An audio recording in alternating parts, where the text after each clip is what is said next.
Welcome to the New Books Network. Hello, everyone. Welcome to another episode of New Books Network. This is Morteza Hajizadeh, your host from Critical Theory Channel. Today, I'm here with two very special guests to talk about a book that is very timely.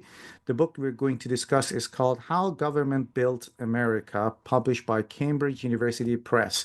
And with me to discuss the book, I've got Professor Sidney Shapiro, who's a professor of law at the Wake Forest University, and also Dr. Joseph Tomain, who is a professor of law in the University of Cincinnati. Sydney and Joseph, welcome to New Books Network. Thank Glad to you. be here.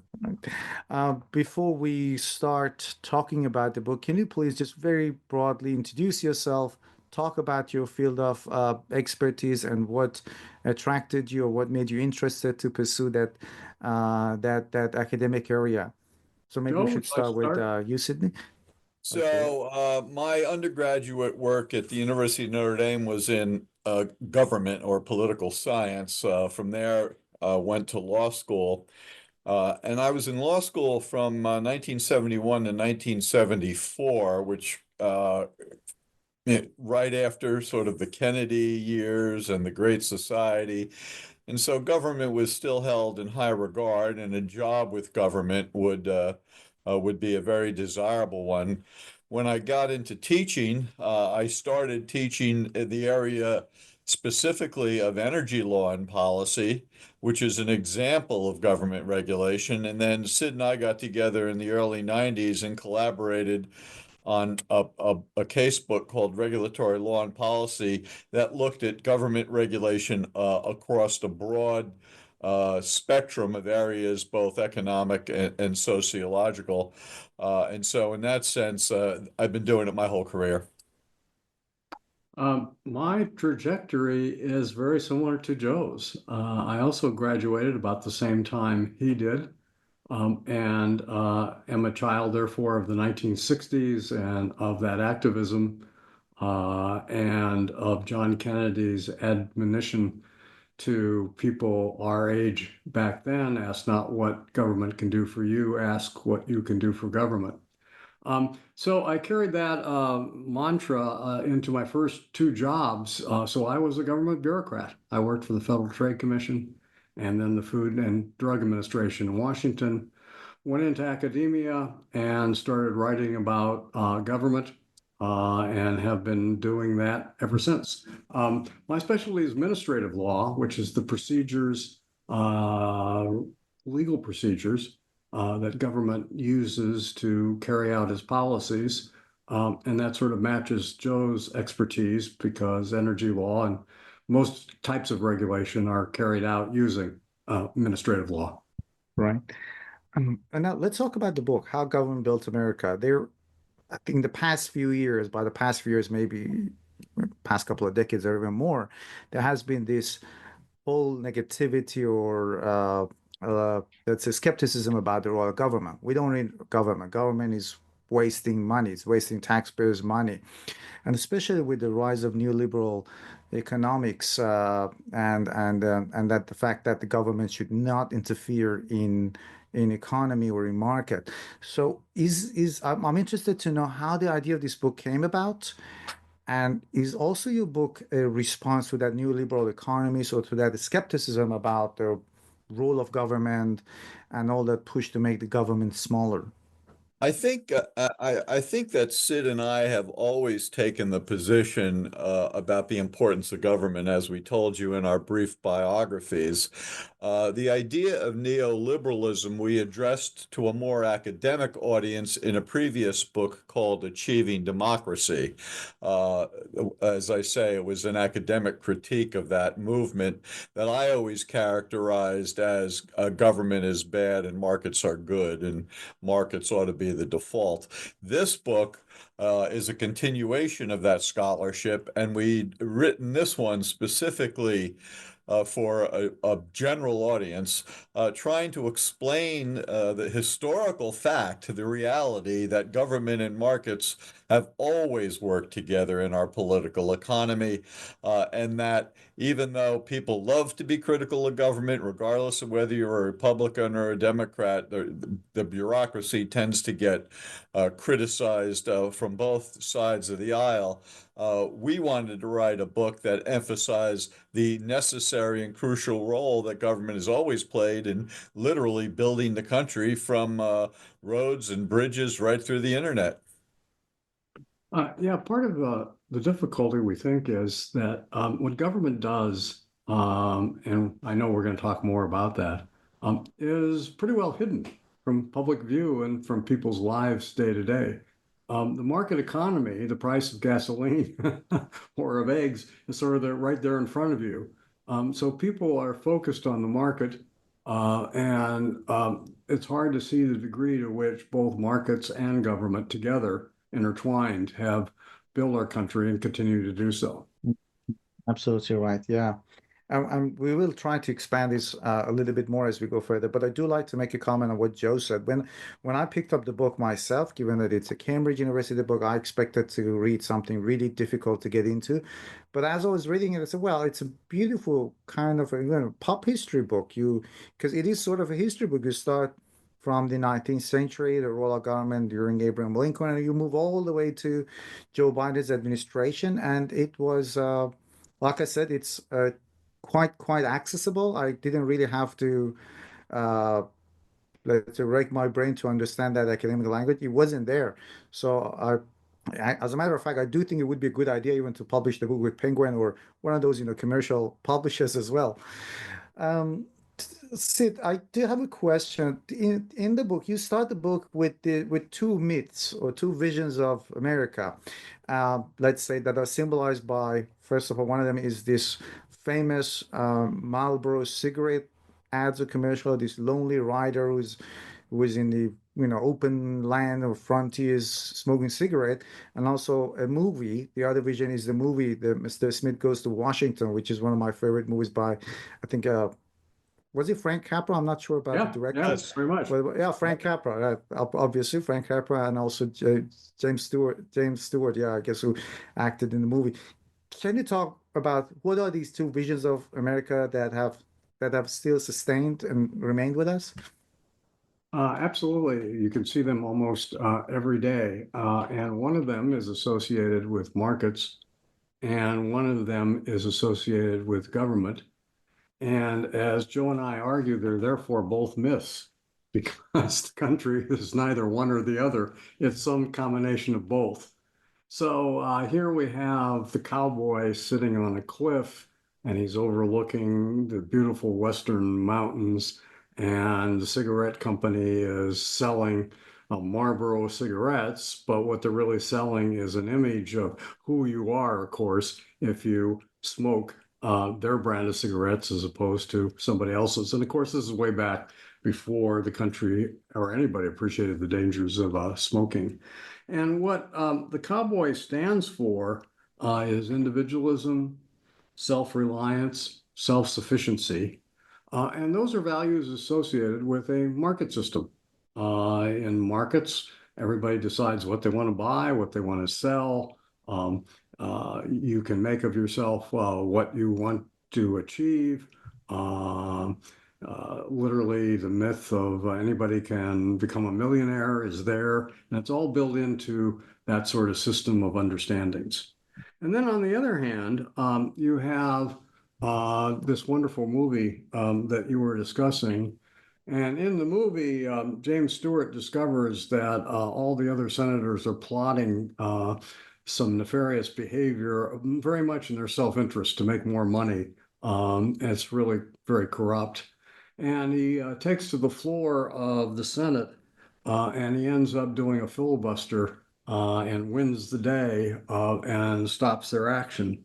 And because in American government, filibuster, you have to keep talking, the movie focuses in on what he says.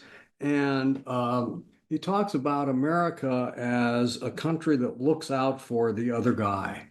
And that's really the basis of the other myth. It's about democracy and government and people together pursuing their common interests.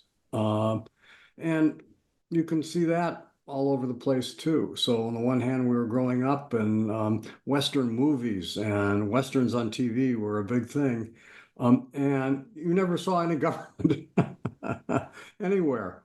On the other hand, a very popular TV program, if people listening haven't seen it, I commend it. The West Wing was the exact opposite.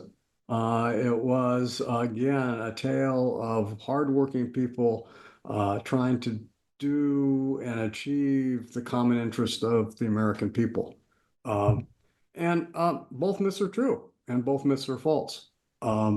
Because history, as you alluded to, shows that markets have some great aspects to them. It's very much the engine of a lot of economic wealth in the history of our country, but they also overstep and harm people. And that's where the communal interest comes together of limiting and fashioning markets in a way that they do what they do well and avoid what they do badly. You know, the other image, Sid, that we reference in the book that I like about democracy is that great Norman Rockwell painting of the New England town meeting, where people are all intensely listening to someone make a proposition. Morteza, if we had made a more academic book, I think we would have used the word neoliberal, which we don't in the book. And instead of government and markets, we would have used the phrases capitalism, democracy, which we intentionally did not use. But one of the things that has driven my thoughts is that consider that in 1776 we have the Declaration of Independence, which is our great ode to democracy in America, and also we have the publication of Wealth of Nations, which is the great ode to markets. And it's clearly the case that Hamilton knew about the wealth of nations, and I think our political economy has always been driven by democracy and capitalism, and that was just a nice accident in history that 1776 turns out to be a marker for both of those movements. I think we might want to mention, Joe, why we have both and the source of the two myths. And we argue that nations are really defined not so much by their geography or their boundaries, but by the set of common values, political values, that most people adhere to in the country. And if you look at the American political values, which arose at the time Joe was talking about and can be found mostly in the Declaration of Independence and in the U.S. Constitution, what we see is liberty, equality, fairness, and the common good. And both myths support some of that, and both myths are opposed to some of that. And so, depending on which value you might elevate over the others, you might run in one direction or the other. But we try to achieve all the values, and to the extent they're in conflict, then you have to figure out which prevails at what point in time. Sid, I like that point very much about values, and I was thinking in preparation of this conversation that if we go back to Milton Friedman and Hayek and the Mount Perlin Society, the big argument by this group of economists was that it was the market that gave liberty. And one of the things that we say in the book is that liberty doesn't come that way only through markets, because oftentimes markets can constrain liberty, pollution being a perfectly obvious example of markets impeding a person's ability to live rich and fulfilling lives if they have to worry about dirty water and dirty air and things of that nature. So the marriage between government and markets is one that can be liberty expanding. It's not markets alone that deliver that value. Mm-hmm. Yeah, and that's something in my next question. But before going to my next question, I do like to make a comment about what Sid said about the Marlboro Man. and cigarette. And I think that myth, the cowboy myth, I read a book about the called Energizing Neoliberalism, which was about the energy markets oil shock. And there's a chapter on car movies in 1970s and 80s, which is sort of that continuation of, so it's this car again driving in the frontier. There's no police is usually the bad guy who's trying to stop, which represents government. So that myth kind of in the 1970s became that car movie genre.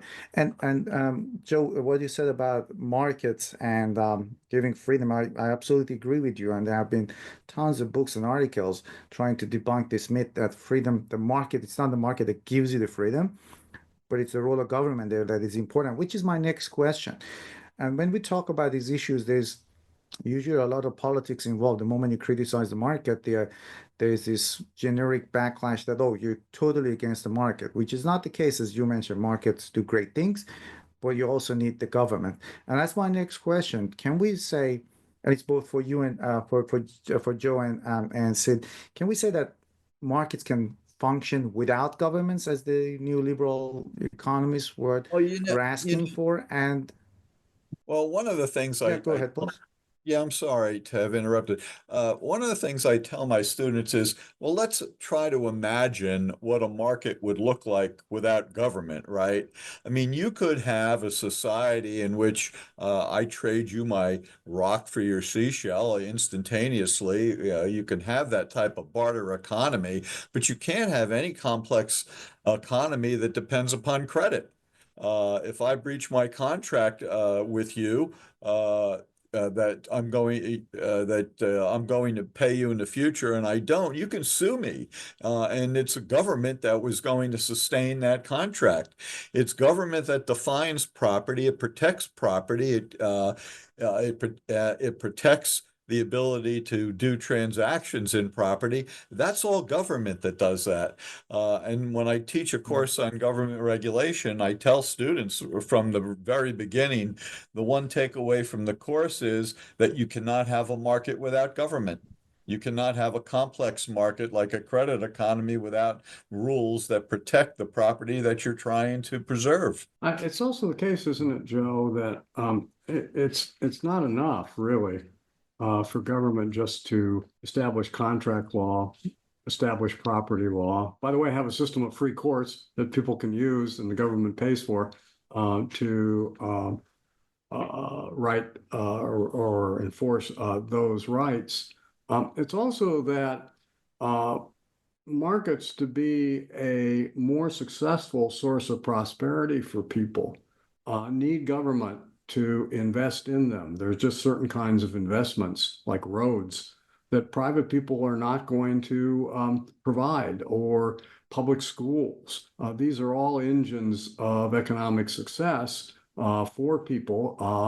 And government really supports markets and makes them more robust. You have to manage the monetary system. That's a lesson we learned to our chagrin over the first 150, 200 years of the economy, that if we didn't manage the economy, it was going to crash, and sometimes crash very badly. You have to protect the banks. If the banks go broke, then people go broke. So it's not enough as sort of to have the watchman state. If we're really going to help people and help give them more opportunity, which is part of our national values, then government has to pick its spots as to how it can do that and assist markets. Sid, I like that point very much, and I don't know that people generally appreciate. I mean, could we have had an intercontinental railway system without government giving land and land grants? The answer is you could have. It would have taken a very long time to buy the land, put it together. That's true of railroads, it's true of highways, it's true of telecommunications, interstate gas lines, interstate electricity lines, interstate oil pipelines. Without government backing up the ability to create that infrastructure through sometimes direct grants of money, sometimes through direct grants of land, those things may never have been built. And if they were built, it would have been a lot more expensive. and it would have taken a lot longer time for any of that to have been accomplished. And you also talk about the essential functions of government. You list three essential functions for the governments. Can you talk about that as well, please? Well, the first one we've just described, and that is the fact that government is necessary to create, sustain, expand, and protect markets and make investments in public goods of the type that we've talked about. So that's the first function. The second function is the protection of people from market behavior. If there are no rules or regulations in markets, then people are free to do whatever they want. And when their self-interest is to cheat people or to discriminate against them or to otherwise harm them, and no one is around to say, no, you can't do that, then people are going to do that. And that's a lesson we've learned over and over and over again. And then this took longer in our history, but we've come to realize the third function of government is to help the people who are the least well off, because often their poverty, their impoverished situation is not their fault.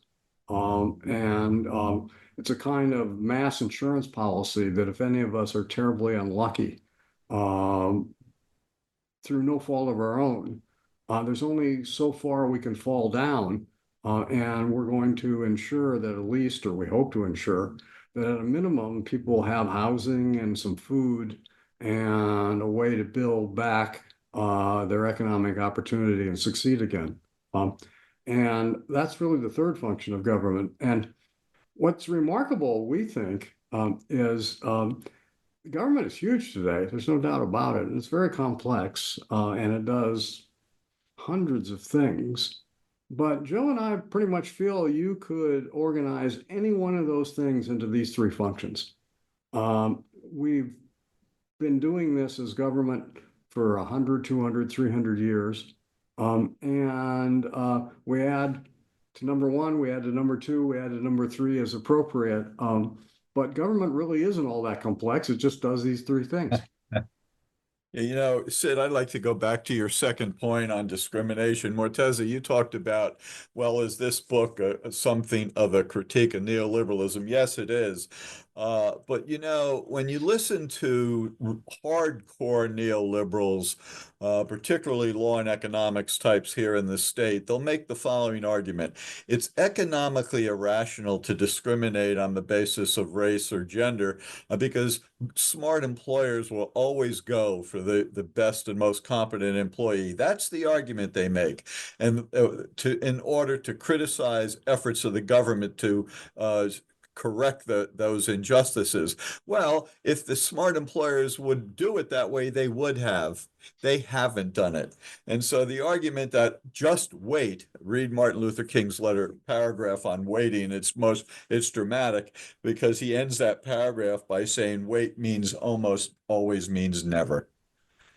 And so whether or not logically the smart employer would hire the best woman or the best minority, they haven't done it. And think of it this way. Would you do it if you owned a small restaurant in the South in the 50s and 60s? Would you open it up and desegregate your restaurant and lose your white customers? The answer is no. It did take government to make that correction because the market didn't do it. Absolutely right. Yeah. And the same thing happened in Australia with indigenous policies in I don't remember the exact date. It was the role of government which did that.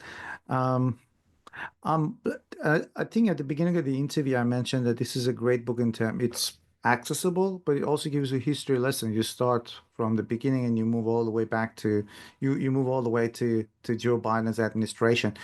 I'm more interested myself in more contemporary, but to give our listeners and viewers an understanding of the role of government, even in the very early days of United States when it was established as a country. So I'm interested to know. So Joe, maybe that's a question for you. The Alexander Hamilton and how he and other Federalists see the role of central government in supporting and enabling America to become a key player on the economic stage. And there were also people who were anti-federalists, such as Thomas Jefferson and James Madison. So I'm interested to know broadly about that chapter and the role of government through the point of view of Alexander Hamilton. Yeah, so the intent of that chapter was to disabuse people of this notion that the anti-federalists and Jefferson in particular were anti-government. Because generally people will say, well, we had the Jeffersonians and we had the Hamiltonians, and Hamilton liked government and Jefferson didn't. That's not at all true. The colonies were loaded with regulations, and we talk about that in the book. Regulations that even priced beer, for example, and it got down really into very significant details. But the fight between Hamilton and Jefferson was whether or not the central government should be a strong one. Hamilton thought it should.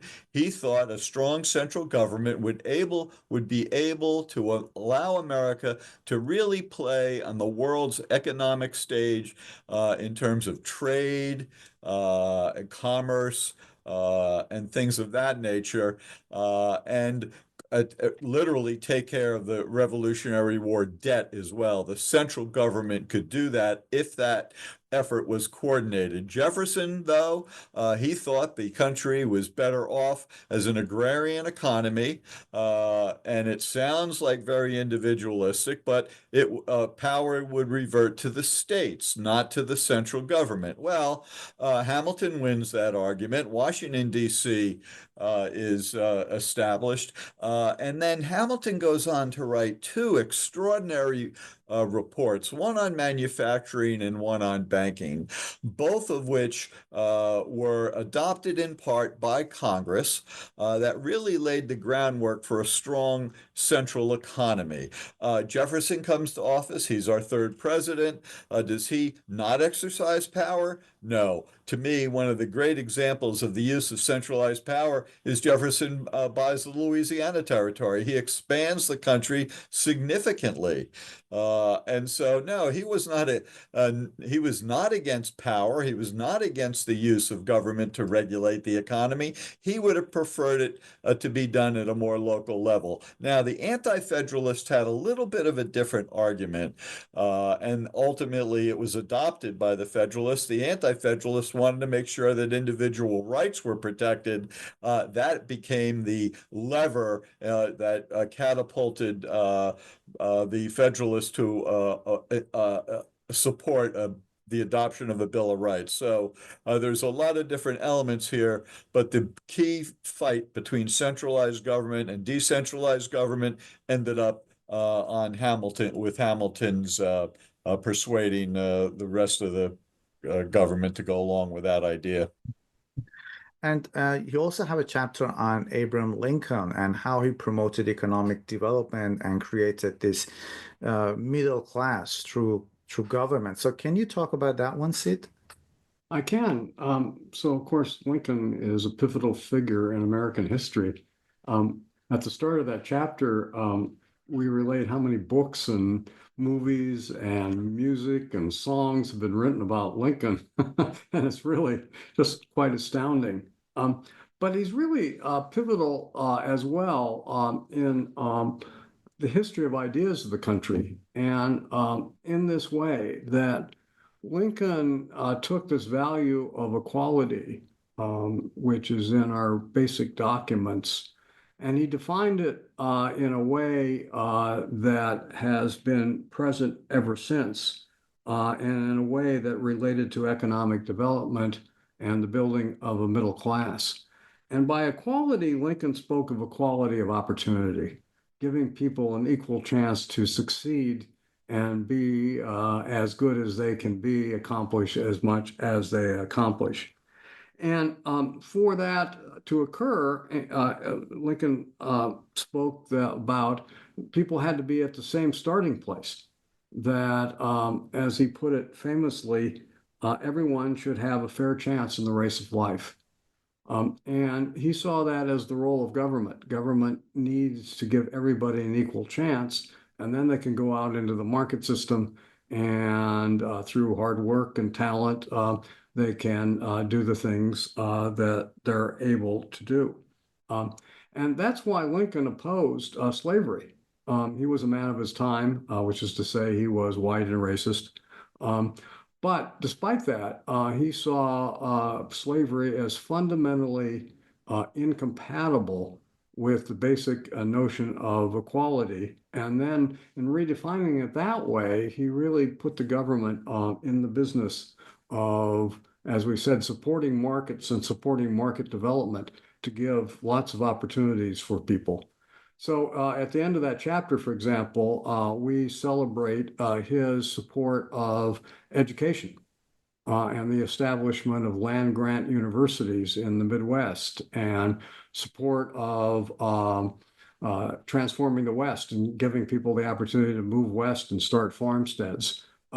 So he not only fought a civil war famously to enshrine the idea of equal opportunity, but he went back to the tools that we'd been using, mainly infrastructure development. And he said, the role of government is to do for the people what they can't do for themselves. And that is always ensure that you have a fair chance to succeed. So, we consistent with that, Sid, just sort of to emphasize the point you made about fairness, Lincoln, I think, is generally regarded as a leader who saw the Declaration as an essential document in our values. It's not part of our government. It's more of a value statement, and he tried to elevate it, consciously, I believe, to have equal status with the Constitution. Legally, it does not have that status, but he really pushed it to the forefront to make sure that people did understand the depth of our commitment to equality. Let's move to more contemporary times. Last year, I guess I did another podcast with another historian, an American historian, who was writing about British Marxist historians. And he was a huge fan of FDR, and he thought that he was the best president in the United States. So let's talk about FDR's New Deal and progressive reforms that he made to address the market failures and to also to kind of alleviate all those economic hardship. Can you discuss some of the the federal legislation that he implemented to combat monopolies, things like you discussed rail rate, food, lots of things that he did, and also the things he did to address racial issues, which market didn't do anything about. And he also bought himself a lot of enemies and all that Red Scare that followed after his presidency. So Sid, maybe we should start with you to talk about FDR's new progressive reforms and the role of his government. Sure. So there's never been a time in our country where it was more obvious that markets alone couldn't do it. Where as we went into the Great Depression, the hit to the economy was simply extraordinary. 40% or so, I may have that figure slightly wrong, but it's in the book, of people were out of work or only were working full time. Poverty was rampant. And it was obvious to the country in a way that couldn't be denied that the mix of government and markets simply had it wrong because it was markets that let the country down in such a fundamental way. And what's interesting about what FDR did, and I think consistent with our argument here, is that the three things he did fit into the same three things that we were discussing earlier. First was infrastructure development, and the government adopted for the very first time the idea of deficit spending. They borrowed a lot of money and they put that into work programs, into building roads, building national parks, employing people directly so people would have money they could spend in the economy. And the hope was that that would then prime the pump and the economy might start working again. And then secondly, he was focused in on what went wrong with markets. How did they do us in? And that's where a lot of regulation came from. And particularly in the banking sector and securities laws, and trying to ensure that this wasn't going to happen again because of market excesses by market actors. And then third, it was the first time the federal government really got into the business of social welfare. The kind of social welfare programs we had up to that time were in the states, but it was obvious the states were broke too, and that wasn't going to help people. And that's when the Social Security program, which is sort of the fundamental social welfare program in the United States, was established. And that's the first time, but not the last time that the government has invested in those activities.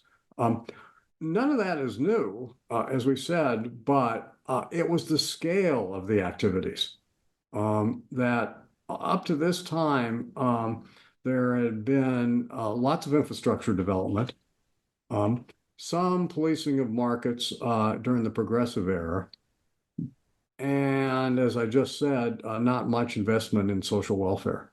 And the New Deal just came in and established substantial government, more substantial government in all those activities because of the scale of the problem the country was facing. And really, I think most people date big government to the New Deal, although, as we said, we dated back to the very first government in the United States, which was very big considering the size of the country. You know what? When people talk about the New Deal, they still do today. There's a lot of argument that it was, the road to socialism, as you implied. But think about this: he brings about bank insurance. Right? The FDIC is started. He rationalizes and makes the securities industry more transparent. He passed the National Gas Act, which creates a national infrastructure for the distribution and transportation of natural gas. He passes the Federal Power Act, which has the transportation of interstate electricity. He has develops commercial aviation.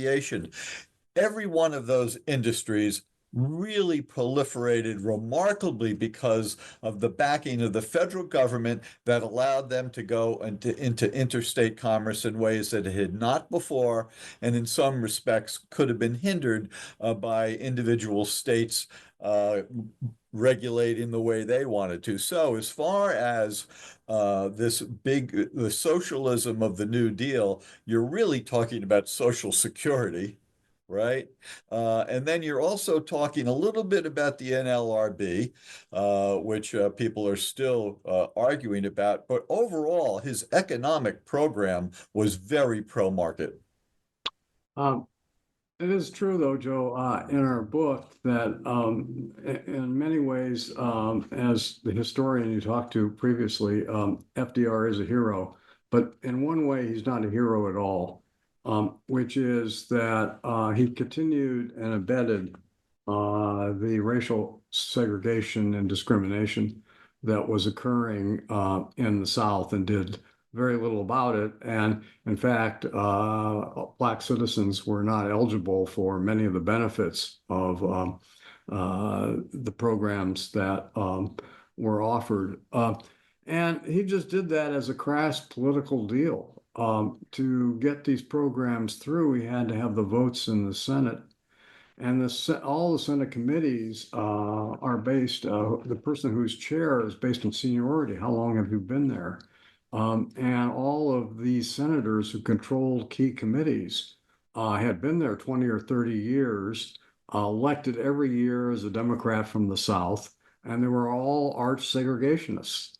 And so he decided to make the judgment that if I'm going to get these programs at all, I'm going to have to not attack the social and discriminatory structure which they favored and wrote into law. Whether that was a correct judgment or not, of course, I guess we'll never know. But that really was the one limitation of the New Deal. Yeah, so you're right. So, domestic workers and farm workers were eliminated from a lot of benefits, which impacted the Black population significantly. And then the other thing that he did was allow a lot of the social legislation to be administered by the states, which meant that the southern states could use their Jim Crow laws to restrict the distribution of those benefits. Um, uh, Another part of the book that I really enjoyed was Manhattan Project and all those range of technologies which then entered the commercial use in 1950s. So from an economic point of view, there was a good thing to do, but then there was also another side to it, and that's what I'm interested to know. All the things that happened in 60s and 70s that followed in terms of student democratic movements, the reshaping of the economic structure, which I guess was the turning point in, or let's say, beginning of, let's say, uh, weakening unions and movement. So, can you talk about that part of the book, Manhattan Yeah, Project, and then the reaction to that? Yeah, so I actually see these as separable issues. The Manhattan Project, I love to talk to neoliberals about government because if you like nuclear power, you have to like government. There'd be no commercial nuclear power without government, all right? And so the Manhattan Project was the first step moving us to commercial nuclear power.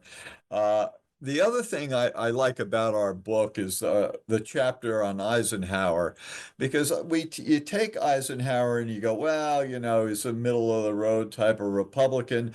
Well, Eisenhower continued New Deal projects. He continued investment in nuclear power. He continued investment in infrastructure, particularly the highway system. He invested heavily in the space race, which was picked up by JFK and all presidents thereafter. And so we do again see government investment in major economic programs, and the technologies and innovations that have come from that are just remarkable, absolutely remarkable. So now your second point about what was the reaction to that, and I love the fact that you referenced the Students for a Democratic Society, because the Port Huron Statement, their founding document, starts with the idea that we're afraid of nuclear war.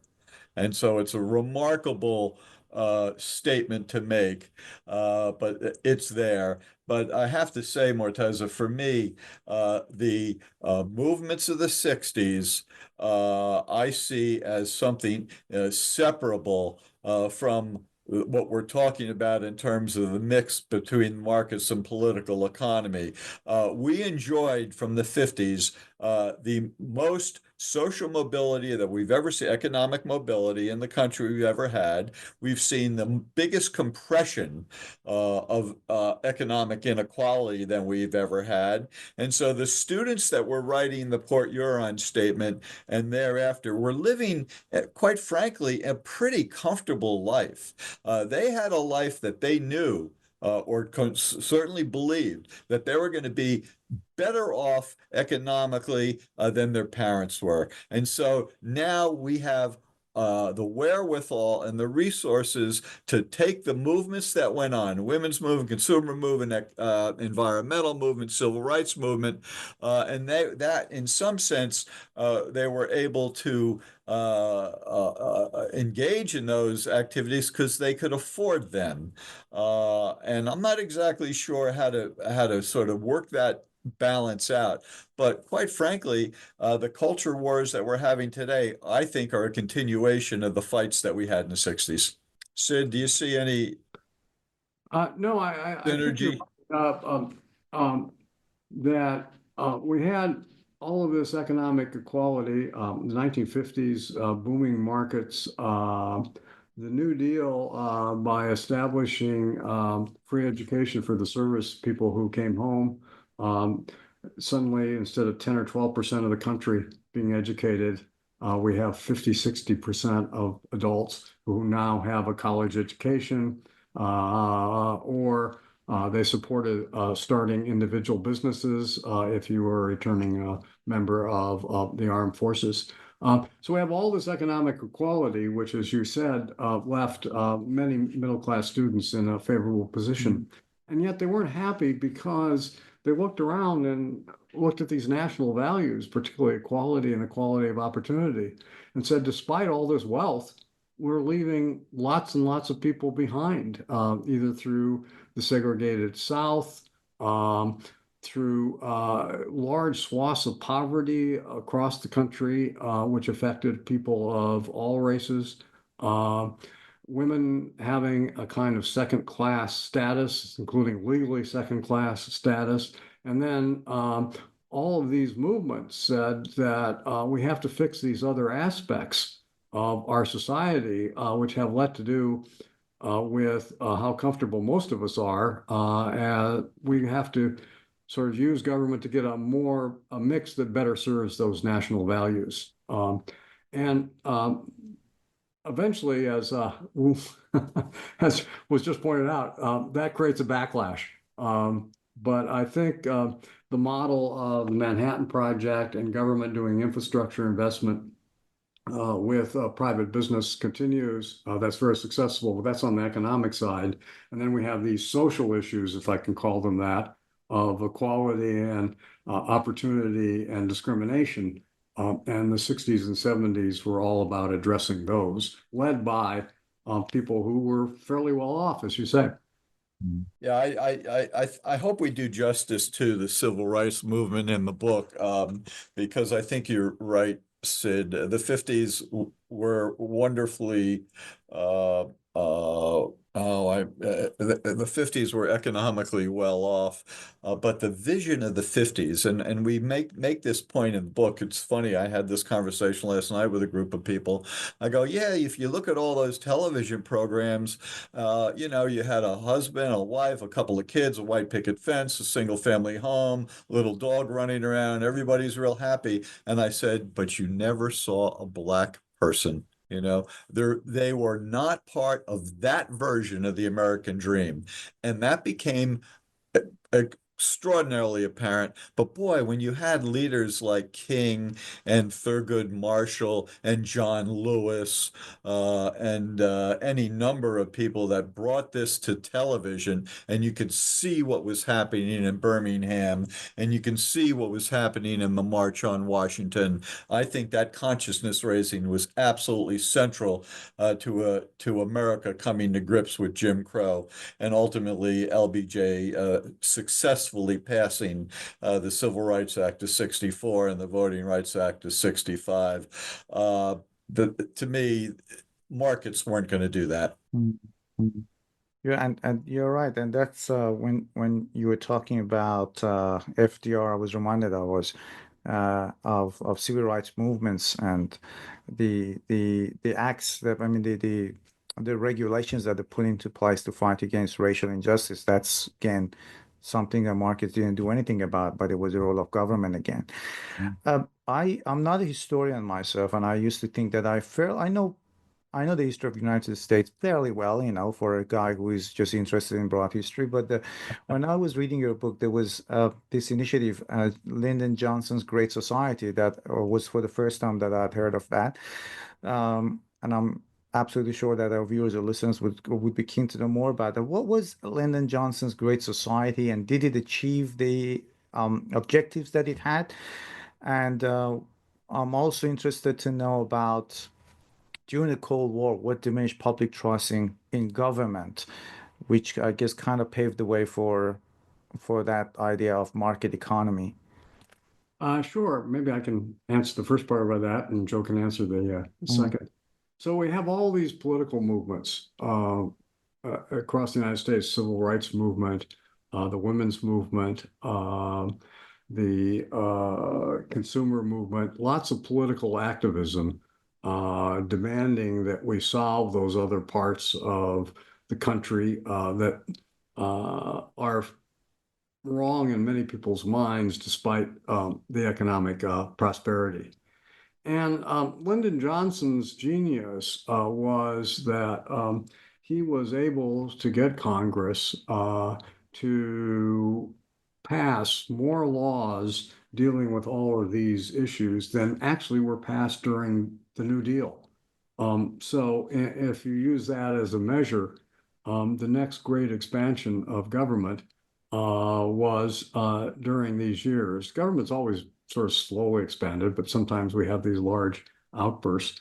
And we had that one, and it took a very astute political leader, Johnson, to do that, particularly in civil rights, because he had to get around those same strong segregationist senators in the Senate that FDR decided not to oppose and kowtowed towards, and Johnson found a way around them.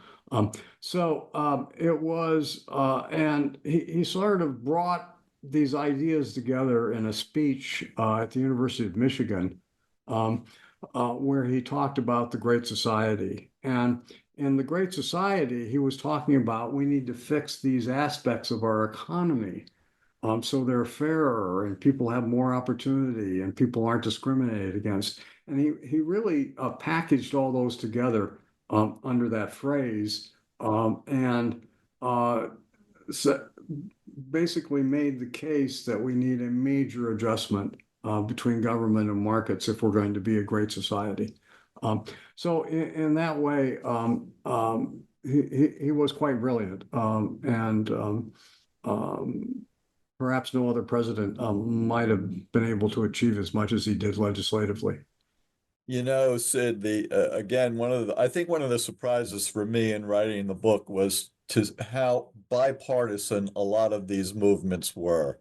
By way of example, right here, well, I already referenced the fact that Eisenhower carried on New Deal programs, but Nixon carried on several of LBJ's Great Society programs, particularly relative to environmental law. These leaders understood what a good, healthy mix of government and markets would be. The mix that furthers liberty, furthers equality, are things that people will gravitate to, will understand, and they will support. So we do see sort of some bipartisan consensus on the mix. It goes the other way too, which we may get into. Morteza, you asked about fallout. Well, you know, Vietnam, I think, still reverberates in this country in terms of the way people have reacted to that. Sid and I talked a little bit earlier about, you know, the Democrats started to lose the working class when the working class really felt strongly that the anti-war movement was moving the country in a wrong direction, and that started at the tail end of the 60s. There was the reaction to Vietnam was strong on both sides of it. It created a big divide in this country. It's a divide we continue to experience. Add to that it was a very economically costly war, that it really put our economy on tenterhooks, and then that problem got exacerbated in the early 1970s with an energy crisis that moved our inflation into double digits. There was job losses, et cetera, and so you had different forces. Some were economic. The inflation really hurt people. Nixon tried to address it through wage and price controls. They never work. They didn't work this time. And then on the other side, you had this cultural divide about where patriotism really lay, and who were the real Americans. And we've had that divide, and it played itself out in the last campaign, quite frankly. Yeah, Joe, that's such a crucial point. So we go into the 60s and we have this robust economy and we have to fix all these other problems. And Johnson successfully put us on the road to fix some of these problems. They still exist, of course. But then we lost the economy. We lost the robust economy and the opportunity that provided. And he was at fault for that. Not only fighting the Vietnam War, lying to the American people, but is borrowing the money, as you said, which led to this economic dislocation. And that opened the door to neoliberalism. Right. Yeah. And I guess that's a good segue to the next question, which is about deregulations and the role of government. So, true that the governments try to protect people against the economic hardships, but in 1970, some deregulations started, and there were people like Jimmy Carter, Alfred Kahn that you talk in the book. Can you talk about that, the industries they deregulated and the impact they had, and did they maintain all those deregulations? Because with all the financial breakdown of the market, and some of those deregulations were reversed, and we see the role of government again. We saw it during COVID, 2008. They did invest heavily in the market to save the market. Right. So I like this story, right, in terms of deregulation, because we like to tell the story, or at least certain Republicans and conservatives like to tell the story about Ronald Reagan being the big deregulatory president. He did some deregulation, but it really started with Carter. Carter most famously deregulates the airlines. Then he deregulates natural gas, and then he starts to deregulate electricity, telecommunication, railroads, trucking, some aspects of the financial sector. That's a lot of deregulation. He did it, however, based upon the following idea, that what used to be called command and control regulation, which most often meant heavy price setting. There are other aspects of it, but that's the most notable. That maybe if we loosen the hand of government, loosen it through aspects of deregulation, that maybe market price setting would be more successful. It turned out to be true for the airline industry. It turned out to be true for the natural gas industry.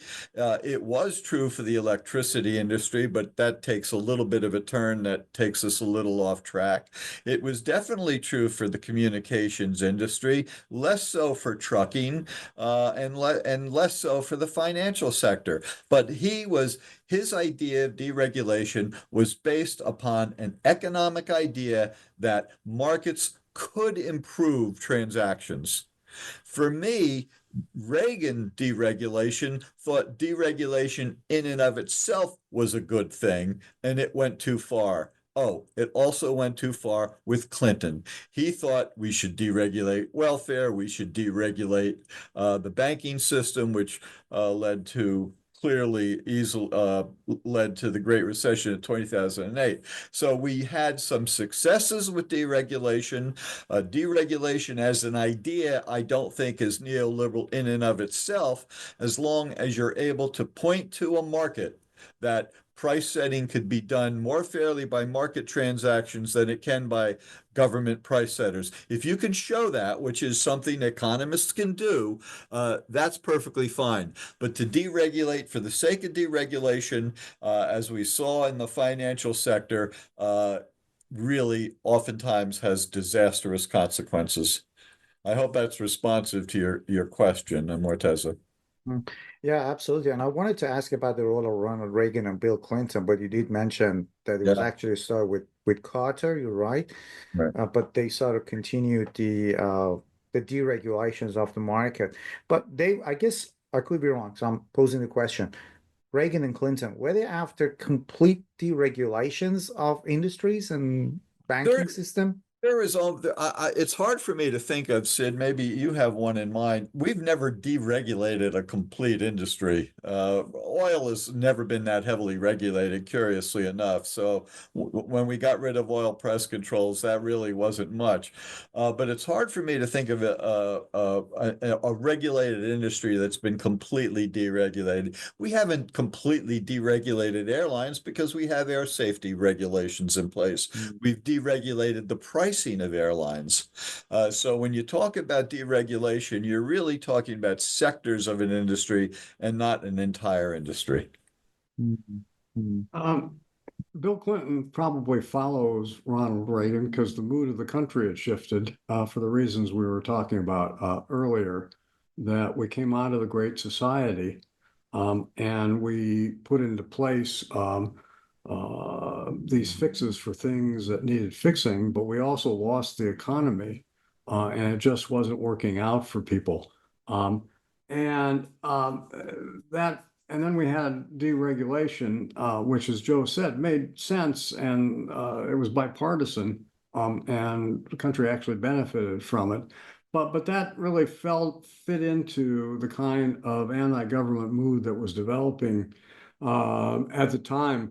And then it became sort of mythical with Ronald Reagan, as Joe mentioned, where we just try to shrink government as a good, as opposed to in thoughtful ways where a change in the mix will actually improve economic opportunity. So it's against that background, and in order to get elected, that Bill Clinton announces, right, that the era of big government is over, and tries to put Democrats more on the side of finding ways to return to markets more opportunity. But a lot of that, as Joe said, was political speak. Ronald Reagan actually didn't deregulate that much, and he was pretty reasonable by terms of some of his successors in the Republican Party. Let's move to Donald Trump and Biden. I've got a couple of questions from Donald Trump, but I'll ask you the first one first. We'll go to Donald Trump, Biden, and then the current election. So Donald Trump also had this idea to make the government smaller, get rid of some of the agencies that he saw as unnecessary. How do you think this whole thing played out when he was the president when he was elected as the president in 2016? I think it's played out the same way both times, actually. So in one way, what President-elect Trump was saying to the country is we need a change in the mix of government and markets, because for many of you, you have really diminished economic opportunity. And about that, he was correct, that there are large swaths of the American country where the loss of manufacturing overseas, the lack of opportunity really is, plus higher prices, really has put people behind, and they have the sense that the economy is just not working for us. So when Trump really ties into that anger, but he does it in a way that is misleading, I think, that Joe and I would say, because he blames the lack of opportunity on educational elites, on the bureaucrats in the government. And he tells his supporters, these are people who don't care about you or who dislike you, and they're out to make money for themselves and not help you. And it was a mistaken policy on Republicans and Democrats that led to this situation, and not some sort of animus among educated people or experts. We just got it wrong on both sides. So globalization hits, and the world economy changes. And under globalization, countries move towards what they do best. And America didn't do manufacturing best. It could be done cheaper and as efficiently overseas. And so all of those middle-class jobs that used to be generated by a manufacturing economy were lost. What America does really well are things that tend to benefit educated elites: finance, education, medicine, the internet, That's really the things our country does well, and we dominate the world economy in many of those. So our nation gets wealthier through globalization, but we don't share that wealth in a way that goes back to Lincoln's fair chance in the race of life. We don't look for ways to help people who've lost their jobs in sectors of the economy that are never going to return. Find other ways, get education, get training, decide for themselves how best to improve their lot, and then help them to do that. Um, and then Trump gets in office and he doesn't do any of that, really.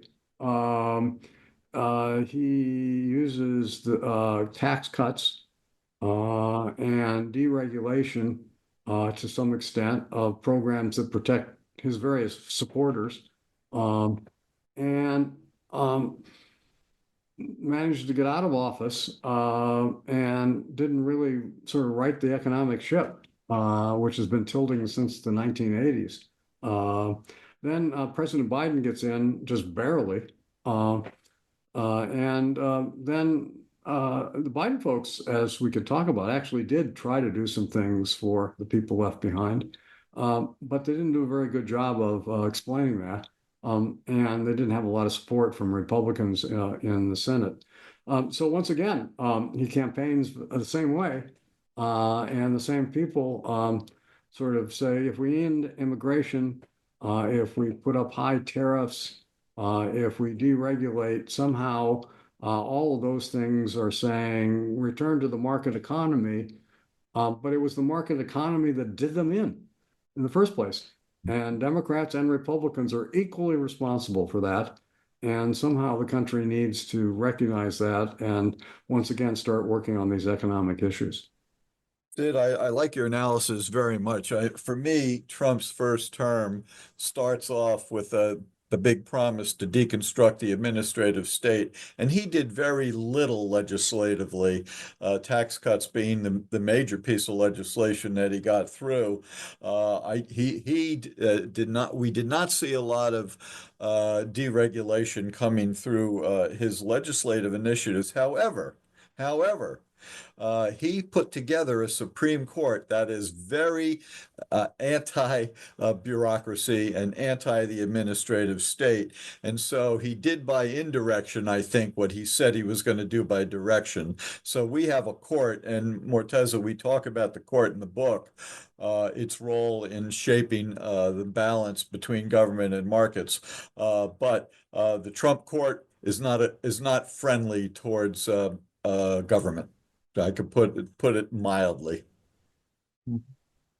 And as Sid also, and you also mentioned that Biden tried to kind of redress that balance, the balance between the institutional government, restore faith in the institution of government, and also how they interact with the market. And I think with first couple of years, he even surprised a lot of his critics. Even Noam Chomsky kind of praised him for the things he did. And I think he established a task force to investigate union membership. I don't remember exactly. So he did some positive things, but of course, then his legacy was overshadowed by the way he handled the war between Israel and Palestine. But I'm interested to know about his role in restoring that faith. How do you assess his role Yeah, in I'll tell you my take on it, Sid. I'd like to hear your reaction to it. But my take on Joe Biden is that I would put Clinton and Obama in the sort of the neoliberal camp. All right. I don't see Joe Biden there. I think Joe Biden's Inflation Reduction Act, his CHIPS Act, which deals with infrastructure on technology, his Bipartisan Infrastructure Act, he really put government money into the position of creating jobs and rebuilding communities. He did that. And the red states benefited from those investments. that story never got fully aired. It didn't happen through Biden's words. It didn't happen through Harris's campaign. But I think when we write the history of the Biden years, you're going to see that he may have accomplished more, with the exception of the civil rights of LBJ, than any president since FDR. I could be wrong about that calculation, but I'm not going to be far wrong. So I think he, now, did he restore faith in government? Unfortunately, he did not. And I think largely that is, I hate to use this word, but I think it was a marketing problem and a message problem more than anything, because I think he actually got the balance closer to right than it's been in 50 years. You know, we end the book, which again is about people underappreciating the role of government in building and maintaining the country. And one of the last lines in the book is, government has a good story to tell, people need to tell it. And Joe Biden didn't tell it. And then the Harris campaign, I don't know that it's her fault. She had to put together a campaign in like 2 weeks.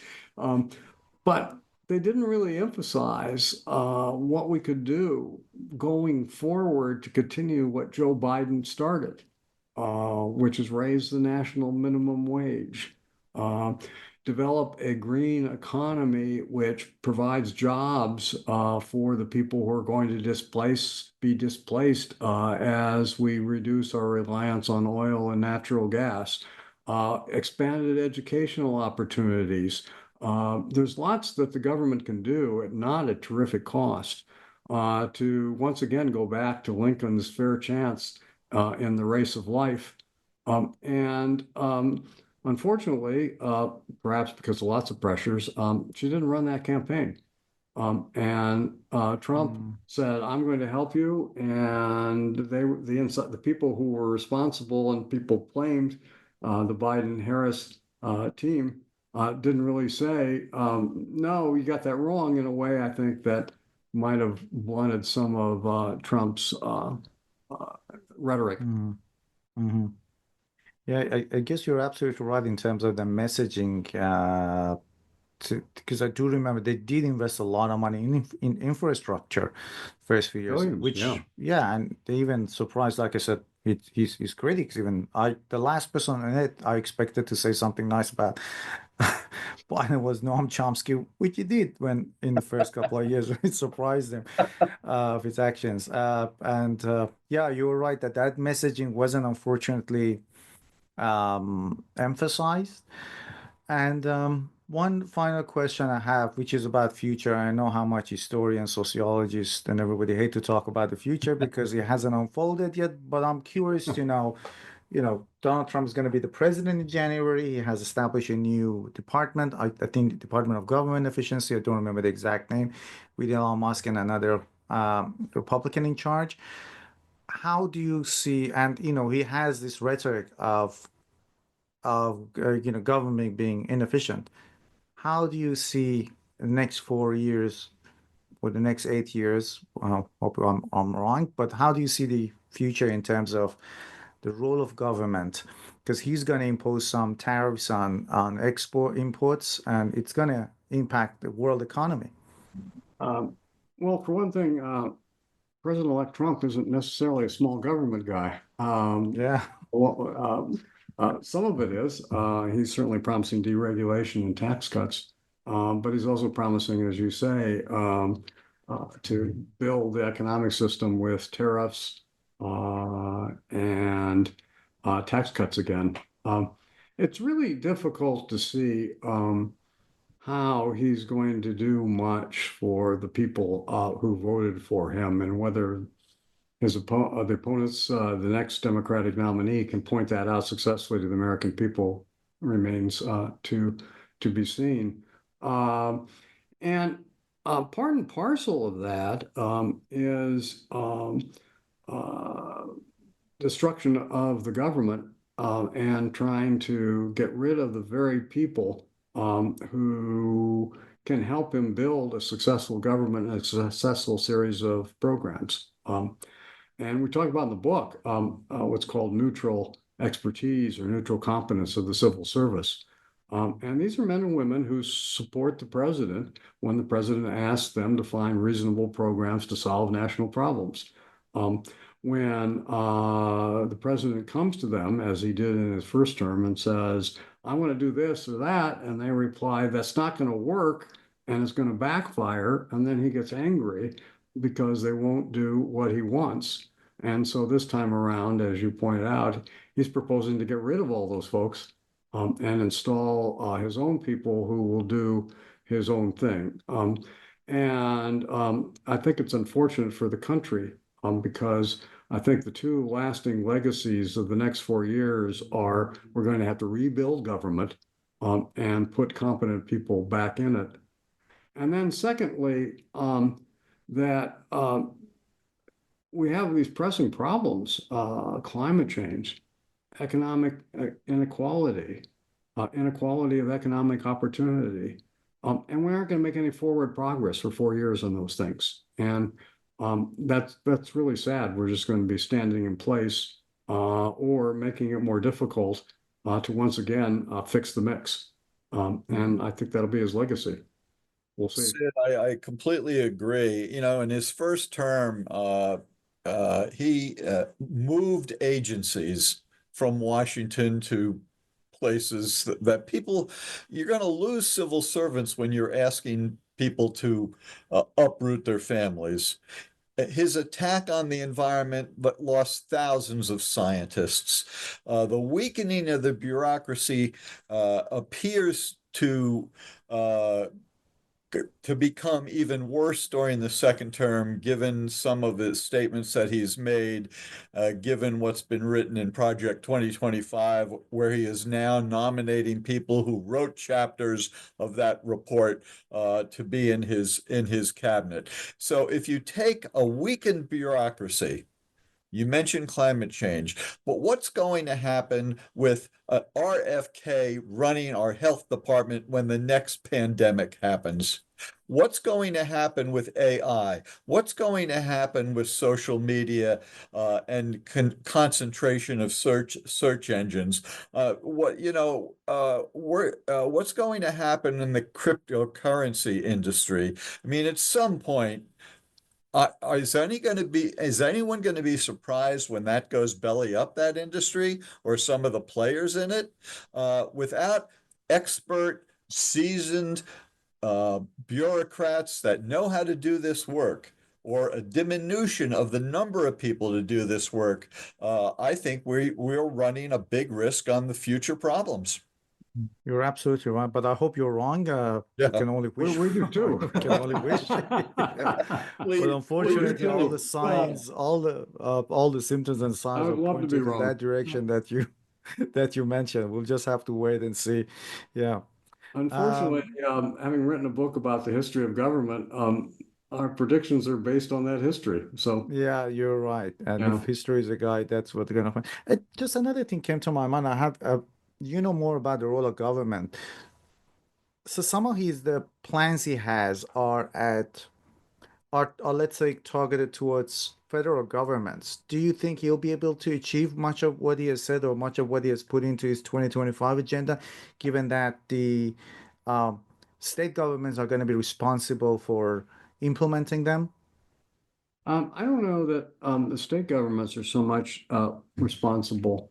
But what we saw last time is that almost all of his deregulatory efforts failed in court.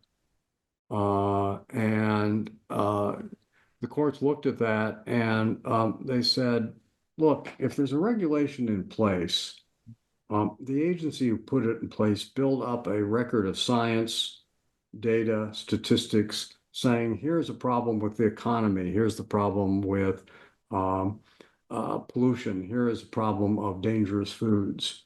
And if you go in and then say, I'm going to get rid of that regulation, you have to persuade judges that isn't a problem anymore. And that's really difficult to do. The agency didn't make a mistake the first time around. You might say, I'm going to adjust regulation somewhat because you didn't get it specifically correct. And Republican administrations in the past have successfully done that. They were somewhat deregulatory, and they adjusted the regulations, but they didn't pretend that we didn't need regulation. So I think most of those efforts are going to be blunted once again by the courts if they're really excessive in the way that he claims. And then secondly, there are all these aggravating all this power to himself, such as his plan to have the Senate go into recess so he can appoint people without the Senate. And again, it's so obviously unconstitutional that I think even the most conservative judge would say, wait a minute, moderation of change in policy is fine, but we still have a constitution and limitations on the president's power. So I am hopeful that some of what we would regard as bad things in terms of the mix of government and markets will be blunted. And I think, as we said, I think the problem is not so much what they're going to be able to destroy, but what they're not going to do. So we lose 4 years in helping people and addressing the kinds of issues Joe just mentioned. I agree. Really enjoyed talking to you, Sid and Joe. It's Same. just want to reiterate again, it's a wonderful book, How Government Builds America. Great history book, I would say, and also great analysis of the role of government, which can also give us some indication of what future might look like. The book was published by Cambridge University Press in 2024. Sid and Joe, thank you so much for taking the time to talk with us about your wonderful book. Thank you so much. Thank you for having us. We appreciate it.